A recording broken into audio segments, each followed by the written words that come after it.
Vous avez certainement croisé l'affiche du film, le biopic d'Amy Winehouse, et depuis hier au cinéma. Mais si vous êtes plus lecture que salles obscures, l'histoire de la sulfureuse chanteuse britannique existe aussi en bande dessinée, éditée chez Petit à Petit, Sébastien Bordenave. 15 dessinateurs et tristes ont œuvré sur cette BD qui s'appelle sobrement Amy Winehouse, et de la sobriété, il y en aura très peu dans cet album dont on connaît douloureusement la fin.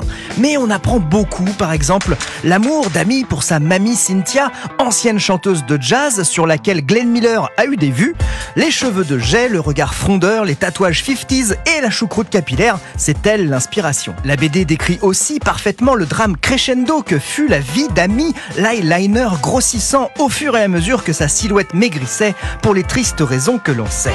Mitch Winehouse, le père absent, résume en déclarant « Le meilleur album du 21e siècle, Back to Black, parle du pire salaud que la terre ait porté. Il parle de celui qui a entraîné Amy aux enfers, celui qui faisait passer de la drogue dans ses peluches quand elle était en cure de désintox. La BD Amy Winehouse nous fait totalement regretter la disparition de cette étoile foudroyante de la soul, en espérant qu'elle ait en juillet 2011 refermé derrière elle la porte du club des 27. » L'ami Sébastien Bordenave sur Amy Winehouse en BD, édité donc chez Petit à Petit, dessiné par une quinzaine de dessinateurs, avec également de nombreux documents qui combleront les passionnés. Si vous êtes curieux, c'est le moment.